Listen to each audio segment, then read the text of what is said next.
You know, there is no single answer to this question, but the question is, what happens?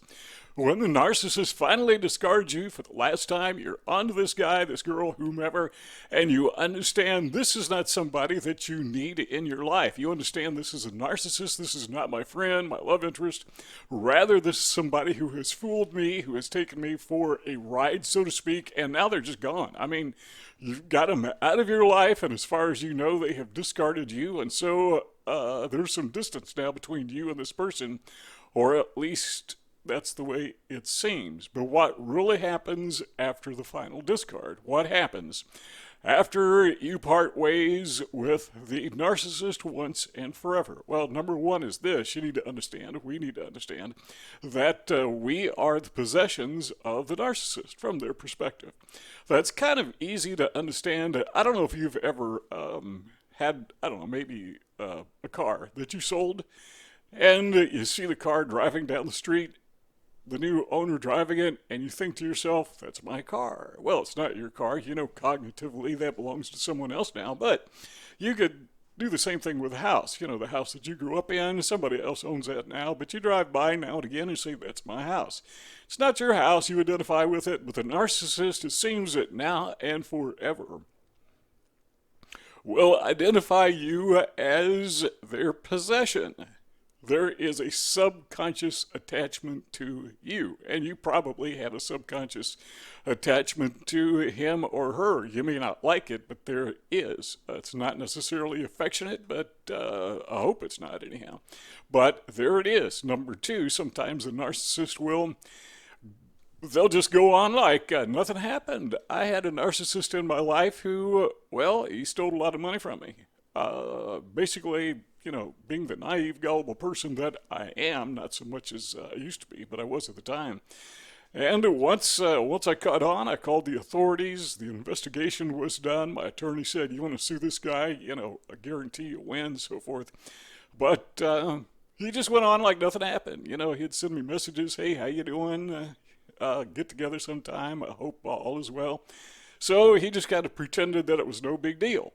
So some narcissists will pretend that, whatever, you know, let's just go on, be buddies. That's not going to happen in my case, but some people may fall for it. Maybe they're trying to lure you back in so they can take advantage of you. What do you call that? Most people call it hoovering, like a Hoover vacuum cleaner, suck you back in.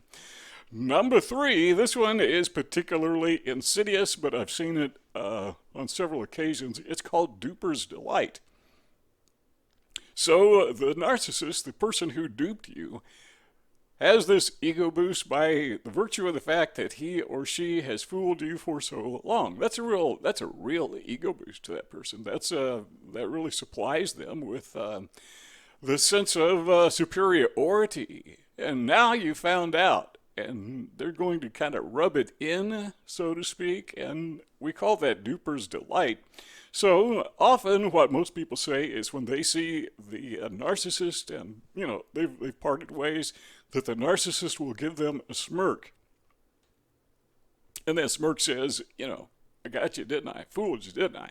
So they're delightful. They're happy that they duped you. They think they're really smart. I had a narcissist in my life, and his way of expressing Duper's delight, and I saw him do this not just with me, but with others, is he had this really weird pattern. I mentioned this in another video, but he had this weird behavior where he would parade it back and forth in front of people. So, for example, if you see this guy at McDonald's, hamburger chain, he would, I've seen him do this to other people, not to me, but he would pace back and forth in front of the people that he had ripped off or otherwise scammed or grifted or committed fraud against or gossiped, because he wants them to know that, yeah, I got away with it. I showed you. And he did that to me a couple times, not at McDonald's, but other places. He wanted for me to know that he pulled one over on me, and he was quite delightful about that. So after that final discard, they haven't discarded you. I mean, you're still in the forefront of their mind, or somewhere in their mind, maybe not in the forefront. Number four is it presents opportunities to enhance the smear campaign.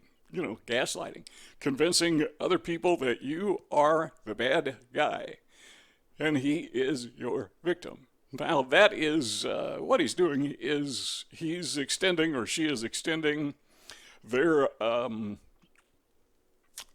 supply, because we define supply as anything that enhances the ego of the narcissist. And so the narcissist is they get this thrill, if you will, this ego boost out of smearing you, out of convincing other people that you are the bad guy. Now that accomplishes several things, by the way. I need to do a whole video on this, but typically a narcissist will convince other people not to contact you because, well, you're so bad that they shouldn't have anything to do with you. But in reality, what the narcissist wants is for others not to contact you, so you won't get information from them about the narcissist.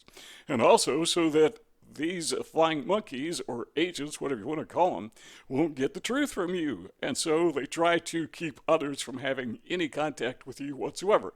Surprisingly, a lot of people fall for it. Number 5 is some narcissist will do what I call run and hide. I've seen this a couple times. So I had a narcissist who would stalk me if I'd go in a store somewhere. He would see me and he'd follow me, and he would tell the manager, whoever, that I was a bad guy, not thinking that the manager would come and tell me what he said. So that's how I found out. But that went on for a period of time, but then I would see this guy out and about, and inevitably what would happen is once he saw me in the same location, he'd take off. He'd go hide somewhere. I don't know why they do this, but at least in this case, that was one of his reactions, one of his responses. Then number 6 is what we call your response, my response. How do we respond? Okay, so we talked about how the narcissist responds and how should we respond. I think you probably know what I'm going to say, but our response, in my opinion, with I can't think of hardly any exceptions, I'm sure there are, is that we should have no engagement whatsoever whenever possible. Just don't engage with these people. Don't try to pay them back.